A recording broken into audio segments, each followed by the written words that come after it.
Karibu kwa mara nyingine tena katika chaneli yetu ya Azimo TV1. Hakika inakuletea habari kem makara, na leo tunaenda kuangazia safari ya mafanikio ya Lake Group chini ya uongozi wa Bwana Ali Edha Awaz. Huyu ni mkurugenzi wa sheri za mafuta za Lake Oil zikiwa zimesambaa Tanzania, lakini watu wengi walikuwa wanajiuliza hivi ni nani ambaye anaweza kawa ni mmoja wa kumiliki hizi sheli ambazo zinapatikana karibia takriban mikoa yote ya Tanzania pamoja na nchi jirani. Karibu, tega masikio yako uweze kusikiliza vizuri makala hii inayomwelezea historia na safari ya mafanikio ya Lake Group chini ya uongozi wa Bwana Ali Edha Awaz.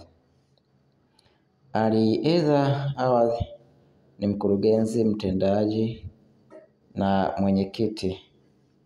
Alianzisha kampuni yake mama Lake Oil mwaka 2006 akiwa na mianzo ya unyenyekevu na maono makubwa ya kubadili taswira ya biashara ya nishati nchini Tanzania. Lakini pia ndani ya kipindi kifupi kampuni hiyo ilikuwa kwa kasi na hatimaye kusababisha kuzaliwa kwa Lake Group. Mojawapo ya makampuni yanayoongoza katika sekta za nishati au usafirishaji, yani logistics, viwanda na vifaa vya ujenzi katika Afrika Mashariki, Afrika ya Kati na Mashariki ya Kati. Kwa zaidi ya miongo mmoja, Lake Group imepanua wigo wake wa biashara kupitia uwekezaji na ubunifu katika maeneo mbalimbali. Shughuli zake zimegusa sekta ya mafuta na gesi ya downstream, suluhisho za usafirishaji,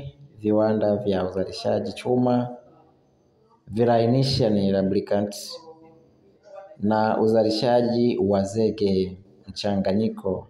Aidha, kampuni ina jukumu muhimu katika huduma za upanuzi wa bandari, zikiwemo huduma za vituo vya kuhifadhia makontena. Leo Lake Group inatambulika kama msambazaji na mfanyabiashara mkubwa wa mafuta safi kupitia mtandao wake mpana unaovuka mpaka wa nchi mbalimbali.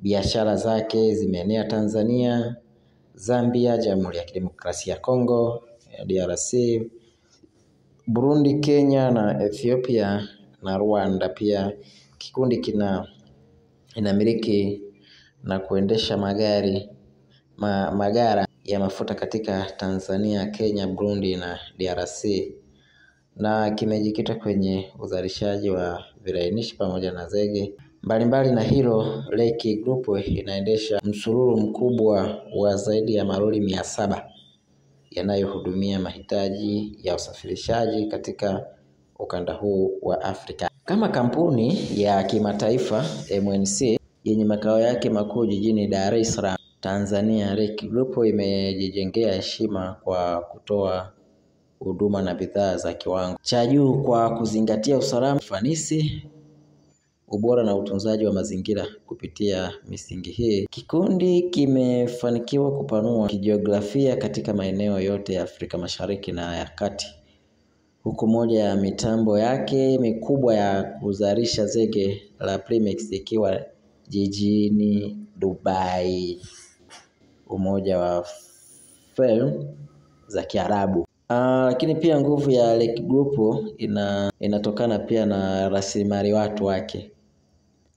Kampuni ambayo ina uwezo na imeweza kuajiri wafanyakazi zaidi ya watu 4,600 kutoka mataifa 21 tofauti, jambo linalofanya kuwa na mchanganyiko mpana wa ujuzi, uzoefu na matamaduni. Utofauti huu huongeza ubunifu na kuimarisha uwezo wa kikundi kukabiliana na changamoto katika soko la kimataifa. Zaidi ya biashara, kampuni imekuwa mshiriki wa maendeleo kupitia programu zake mbalimbali za uwajibikaji kwa jamii ambazo zimeleta mchango mkubwa katika sekta za elimu, afya na maendeleo ya jamii. Kwa ujumla, historia ya Lake Group ni ushuhuda wa maono, ubunifu na uongozi thabiti chini ya usimamizi wa Bwana Ali Edha Awadhi ambaye ni mkurugenzi na mwenyekiti. Katika kikundi hiki kimekuwa na nguzo muhimu ya maendeleo ya kiuchumi ndani na nje ya Tanzania, huku kikiendelea kupanua mipaka yake katika bara la Afrika na Mashariki ya Kati. Kwa siku ya leo tuangazie hayo na wafuatiliaji wa Azimo TV1. Kwa makala hii ya leo tutakutana hapo kesho panapo majaliwa, lakini pia na usikose kusubscribe channel yetu ya Azimo TV1 pamoja kushare, lakini pia kuweka comment yako ni muhimu sana katika makala hii, lakini usisahau pia kuweka notification kwa ajili ya kuendelea kuwa unapata update na tutakapokuwa tunaweka taarifa zetu katika channel hii, ili uwe wa kwanza kabisa katika kupata taarifa zetu. Asante na wakati mwingine tena.